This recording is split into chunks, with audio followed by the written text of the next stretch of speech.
ঢাকা বিশ্ববিদ্যালয়ের মধ্যে আওয়ামী লীগের দোষরা ষড়যন্ত্র করার চেষ্টা করে। আওয়ামী লীগের উস্কানি আছে কিনা এই ব্যাপারে সরকারের ব্যাপারে আহ্বান থাকবে, আপনারা এগুলা খুঁজে বের করবেন। এই যে অস্থিরতা নিরসন না করতে পারেন তাহলে কিন্তু আপনারা বিপদের সম্মুখীন হবেন, পাশাপাশি শিক্ষার্থীরাও বিপদের মুখে পড়বে। যে 5ই আগস্টের পর যে আজকে যে আমরা জুলাই বিপ্লব বলি, এই বিপ্লবে সবচেয়ে বেশি অবদান শিক্ষার্থীদের মাধ্যমে আজকে এই বিপ্লব অর্জিত হয়েছে। আজকে এই বিপ্লবের নেতৃত্ব দিয়েছে শিক্ষার্থীরা। তাদেরকে বিতর্কিত করার জন্য বিভিন্ন মহল আমার কাছে মনে হচ্ছে উস্কে দিচ্ছে।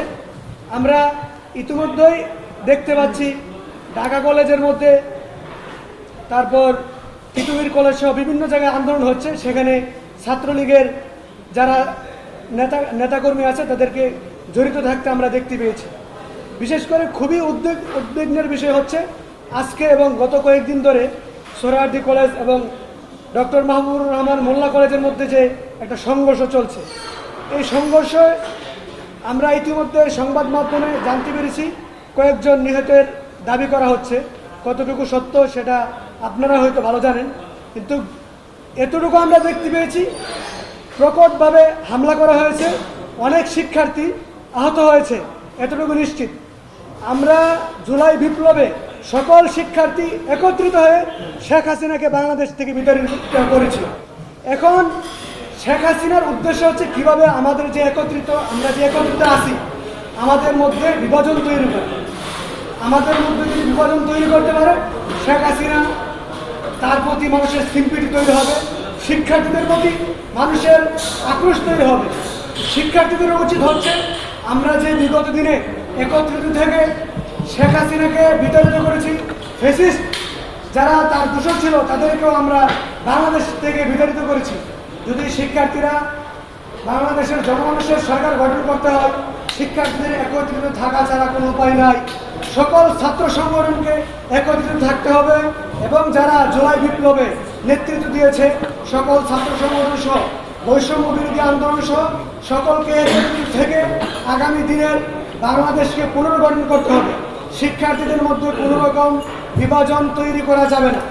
এই বিভাজনের পেছনে কোনো সংগঠন কিংবা আওয়ামী লীগের উস্কানি আছে কিনা এই ব্যাপারে সরকারের ব্যাপারে আহ্বান থাকবে, আপনারা এগুলা খুঁজে বের করবেন। যদি আপনারা সঠিক তদন্তের মাধ্যমে এই যে অস্থিরতা নিরসন না করতে পারেন তাহলে কিন্তু আপনারা বিপদের সম্মুখীন হবেন, পাশাপাশি শিক্ষার্থীরাও বিপদের মুখে পড়বে। আমরা চাই না বাংলাদেশ আবার পূর্বের মতো ফিরে যায়। বাংলাদেশের মানুষ স্বপ্ন দেখছে নতুন বাংলাদেশ গঠিত হবে, তারই প্রেক্ষিতে শিক্ষার্থীরা বিশেষ অগ্রণী ভূমিকা রাখবে। তো শিক্ষার্থীদের প্রতি যেন মানুষের আস্থা হারিয়ে না যায় সে ব্যাপারে শিক্ষার্থীদের সতর্ক থাকতে হবে। এবং ঢাকা বিশ্ববিদ্যালয় যেহেতু এখান থেকে আন্দোলন সৃষ্টি হয়েছে, আমরা প্রায় সময় দেখতে পাই ঢাকা বিশ্ববিদ্যালয়ের মধ্যে আওয়ামী লীগের দোষরা ষড়যন্ত্র করার চেষ্টা করে।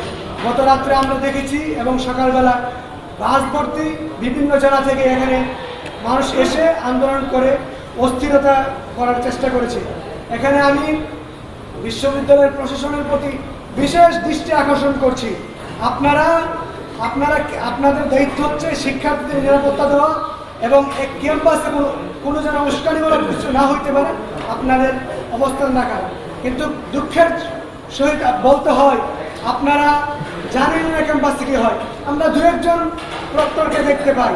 আমরা সকালে এক শিক্ষার্থী দাবি করছে ঢাকা বিশ্ববিদ্যালয়ের সহকারী প্রক্টর ডক্টর রফিকুল ইসলাম ছাড়া আর কাউকে নাকি দেখতে পায় না। উনি ছাড়া কি আর সহকারী প্রক্টর নাই? যা প্রক্টর আছে, প্রয়োজনে আমাদের বিসি স্যার পর্যন্ত এখানে আসতে হবে যদি এখানে সংকট দেখা যায়।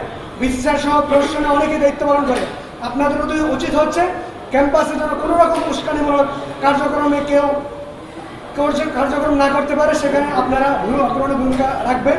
এবং আমি বিশেষভাবে শিক্ষার্থীদের একত্রিত থাকতে এবং রাজনৈতিক সংগঠনগুলো যারা জুলাই বিপ্লবে আপনারা একত্রিত হয়ে আন্দোলন করেছেন, আপনারা একত্রিত থেকে আগামী দিনে বাংলাদেশকে পুনর্গঠন রাখবেন।